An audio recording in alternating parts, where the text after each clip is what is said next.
Assalamu alaikum students. I am your teacher Mahwish. I am your Urdu and Islamiyat teacher. How are you students? Hope you are all doing good.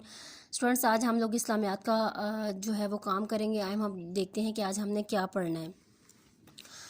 Students, हम लोगों का new chapter start था हज़रत मोहम्मद सल्लल्लाहु अलैहि वसल्लम की साबित कदमी, जो हम लोगों ने हाफ़ बुक रीडिंग जो है वो हम लोगों ने कंप्लीट कर ली थी. हाफ़ हमारी रह गई थी. आज हम वो कंप्लीट करेंगे. जैसे कि मैंने आपको बताया था कि साबित कदमी का मतलब होता है जिसका इरादा पक्का हो, यानी कि कोई भी इंसान कोई काम करना चाहता है या बात करना चाहता है, कोई भी यानी कि वो इस इरादे पर पक्का हो जाए, डट जाए, उस चीज़ से हटे ना, उसका मतलब होता है साबित कदमी. ठीक है स्टूडेंट्स, अब देखें हमारा आज का जो है टॉपिक वो ये है. देखिए, कफ़ारे मक्का ने जब अपनी ये तदबीर भी नाकाम होते देखी, जिनके कफ़ारे मक्का जो है वो हर तरह से उन पर जुल्म हज़रत मोहम्मद सल्लल्लाहु अलैहि वसल्लम को तकलीफ़ें देते रहे, मुसीबतें परेशानियाँ देते रहे ताकि वो इस चीज़ से हट जाएं, लेकिन वो नहीं हटे. फिर उन्होंने अपनी तदबीर का मतलब होता है इनकी अक्ल दानाई, यानी कि वो अपनी अक्ल जितनी उनकी थी ना, वो उस चीज़ से जितना भी वो काम ले रहे थे उन्हें वो आहिस्ता आहिस्ता वो नाकाम होते हुए दिखाई दे रही थी कि यानी कि वो हार रहे हैं, वो नाकाम हो रहे हैं.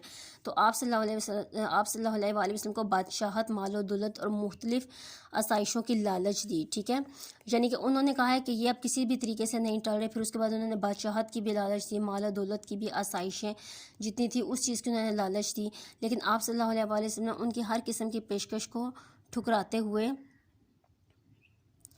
दीन इस्लाम की दावत को जारी रखा. ठीक है, उन्होंने हर तरीके से उनको लालच दी, उन्होंने पेश किया, लेकिन उन्होंने फिर भी दीन इस्लाम की दावत को जारी रखा. उन्होंने उनकी हर बात को ठुकरा दिया था. हज़रत मोहम्मद सल्लल्लाहु अलैहि वसल्लम के साथ साथ कफ़ारे मक्का ने सहाबा कराम को भी मुख्तलिफ़ अज़ियतों का निशाना बनाया. ठीक है, यानी कि जो सहाबा कराम हज़रत मोहम्मद सल्लल्लाहु अलैहि वसल्लम के साथ इन्वॉल्व थे, शामिल थे, उन्होंने उनको भी बहुत ज़्यादा अज़ियतें दी थी. ठीक है, जो कफ़ारे मक्का थे. हज़रत बिलाल हबशी रज़ियल्लाहु अन्हु उमैया बिन हल्फ़ के ग़ुलाम थे. ठीक है, उमैया बिन हल्फ़ ये एक सहाबी थे. ठीक है, वो उनके ग़ुलाम थे. उमैया आप सल्लल्लाहु अलैहि वसल्लम को गर्म रेत पर लिटाता. ठीक है, जो उमैया था ना वो भी इस्लाम के ख़िलाफ़ था. ठीक है, वो हज़रत बिलाल रज़ियल्लाहु अन्हु को गर्म रेत पर लिटा देता था, सीने पर वज़नी पत्थर रखवा देता और दीन इस्लाम छोड़ने पर मजबूर करता. ठीक है, वो इन्हें मजबूर करता, लेकिन जब बिलाल रज़ियल्लाहु अन्हु की ज़बान से अहद अहद, अल्लाह एक है, अल्लाह एक है, इसके सिवा कोई बात ना निकलती. ठीक है, जो उमैया बिन खल्फ थे वो हज़रत बिलाल रज़ियल्लाहु अन्हु के ग़ुलाम थे. ठीक है, वो उनको गर्म रेत पर लेटाते, वज़न भी रखते इनके सीने पर ताकि वो इस्लाम को छोड़ दे, लेकिन फिर भी वो इसी बात पर साबित कदम रहे कि अल्लाह एक है, अल्लाह एक है. आखिरकार हज़रत अबू बकर सदीक़ रज़ियल्लाहु ताला अन्हु ने हज़रत बिलाल रज़ियल्लाहु अन्हु को ज़ालिम उमैया से ख़रीद कर आज़ाद करवाया. ठीक है, क्योंकि वो ग़ुलाम थे, फिर उन्होंने उनसे ख़रीदा और फिर उनको आज़ाद करवा दिया. हज़रत अम्मार रज़ियल्लाहु अन्हु ने अपने वालिदैन के साथ दीन इस्लाम कबूल किया था. आप रज़ियल्लाहु अन्हु के वालिद का नाम यासिर और वालदा का नाम समिया था. दीन इस्लाम कबूल करने के बाद आप तीनों को भी सख्त मुश्किलात का सामना करना पड़ा.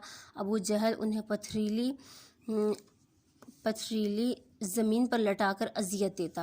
हज़रत मोहम्मद सल्लल्लाहु अलैहि वसल्लम उनकी ये हालत देखकर फरमाया. ठीक है, जो अबू जहल थे ना वो इन तीनों को भी ना पथरीली ज़मीन पर अजियत देता था. ठीक है, यानी कि उन्होंने बहुत मुश्किलात का सामना किया. तो इस पर फिर हज़रत मोहम्मद सल्लल्लाहु अलैहि वसल्लम ने फरमाया उनसे, ये इनकी हालत देखकर बर्दाश्त नहीं हो रहा था. उन्होंने कहा था, ए अहले यासिर, सब्र करना, तुम्हारे मकाम जन्नत में होगा. ठीक है, यानी कि वो इस चीज़ को बर्दाश्त नहीं करते थे. फिर उनको हौसला दिया था कि तुम्हारा मकाम, तुम्हें हमेशा जन्नत मिलेगी, यानी कि तुम अब इतनी ज़्यादा तकलीफ़ें जो बर्दाश्त कर रहे हो. हज़रत यासिर रज़ियल्लाहु अन्हु की बीवी हज़रत समिया रज़ियल्लाहु अन्हा अबू जहल के जुल्म की वजह से शहीद हो गए. ठीक है, हज़रत यासिर और उनकी बीवी जो थे ना वो हज़रत अबू जहल के जुल्म की वजह से शहीद हो गए थे. उनको इतना ज़्यादा जुल्म उन्होंने किया था. दीन इस्लाम के लिए शहीद होने वाले पहले मर्द और औरत थे, यानी कि दीन इस्लाम में जो पहले शहीद हुए थे ना वो यही थे, हज़रत यासिर और हज़रत समिया रज़ियल्लाहु अन्हा. हज़रत हबाब रज़ियल्लाहु अन्हु एक औरत के ग़ुलाम थे. ठीक है, वो औरत आप रज़ियल्लाहु अन्हु को जलते हुए अंगारों पर लटा देती और एक शख्स उनकी छाती पर पाँव रख देता. ठीक है, यानी कि वो उनको जलते हुए अंगारों पर लटाती और एक शख्स उनकी छाती पर भी पाँव रख लेता. जलते हुए अंगारों से उनके जिस्म की चर्बी पिघलती और अंगारे बुझ जाते. ठीक है, चर्बी जो थी वो पिघल जाती थी, अंगारे बुझ जाते थे. इस जुल्म सितम की वजह से उनकी पुश्त दागदार हो गई थी, उनकी कमर मुबारक जो थी ना उस पर दाग पड़ गए थे. حضرت مصعب بن عمیر رضی اللہ عنہ بڑے مالدار گھرانے سے تعلق رکھتے تھے، ان کے بہت امیر تھے، مال و دولت والے تھے۔ آپ رضی اللہ عنہ کے والدہ کو جب معلوم ہوا تو آپ رضی اللہ عنہ دین اسلام قبول کر چکے تھے، تو انہیں گھر سے نکال دیا۔ ان کی والدہ نے کو یہاں تک کہ گھر سے نکال دیا تھا، ٹھیک ہے۔ ان سب تکلیفوں کو حضرت محمد صلی اللہ علیہ وآلہ وسلم صحابہ کرام رضی اللہ عنہ نے بڑی جرأت بہادری کے ساتھ برداشت کیا اور دین و اسلام پر ثابت قدم رہے۔ اسٹوڈنٹس دیکھیں، اب یہ حضرت محمد صلی اللہ علیہ وآلہ وسلم کے ساتھ ساتھ ان کے جتنے بھی صحابہ کرام تھے وہ سب جو تھے اس چیز میں اسلام کے خاطر انہوں نے بہت زیادہ مشکلات اور مصیبتیں جھیلی تھی، ٹھیک ہے۔ ہر تکلیف کا انہوں نے مظاہرہ کیا تھا، انہوں نے مقابلہ کیا تھا، لیکن پھر بھی وہ اپنی اس بات پر ثابت قدم رہے تھے کہ نہیں، وہ اسلام پھیلائیں گے اور وہ اسلام کو پھیلانے سے کسی بھی قسم کی قربانی سے دریغ نہیں کریں گے، یعنی کہ وہ ہر قربانی دینے کے لیے تیار ہوں گے، ٹھیک ہے۔ مطلب وہ اپنی اس بات پر ڈٹ گئے تھے، یعنی کہ ثابت قدم رہے تھے۔ یہ سب اللہ تعالیٰ کی طرف سے تھا، ٹھیک ہے۔ ہمارے نبی پاک صلی اللہ علیہ وسلم کے ساتھ وہ لوگ شریک تھے اس وجہ سے۔ اچھا اسٹوڈنٹس، آپ لوگوں کو یہاں تک میری جو ہے بک ریڈنگ آج کمپلیٹ ہو گئی ہے۔ ہوپ سو آپ لوگوں کو سمجھ آ گئی ہوگی۔ آپ لوگوں نے اس پوری بک ریڈنگ کو فل کو اچھی طرح سے یاد کرنا ہے، ان باتوں کو سمجھنا ہے اور ان پر عمل بھی کرنا ہے کہ کس طرح ہمارے نبیوں نے، ہمارے پیغمبروں نے ہماری خاطر جو ہے وہ اسلام کو پھیلایا اور کسی بھی قسم کی قربانی سے انہوں نے جو ہے وہ دریغ نہیں کی، مطلب ہر قسم کی قربانی وہ دینے کے تیار ہیں، یہاں تک کہ اپنی جان پر ان کی بنی رہی، اپنی مصیبتوں کو، تکلیفوں کو وہ برداشت کرتے رہے۔ اسی لیے ہمیں چاہیے کہ ہم اپنے ان نبیوں اور رسولوں، اپنے پیغمبروں کو دیکھ کر ہم سبق حاصل کریں۔ ہم اپنے اللہ تعالیٰ پر، اللہ تعالیٰ کے نبیوں پر ایمان لے کر آئیں، ٹھیک ہے۔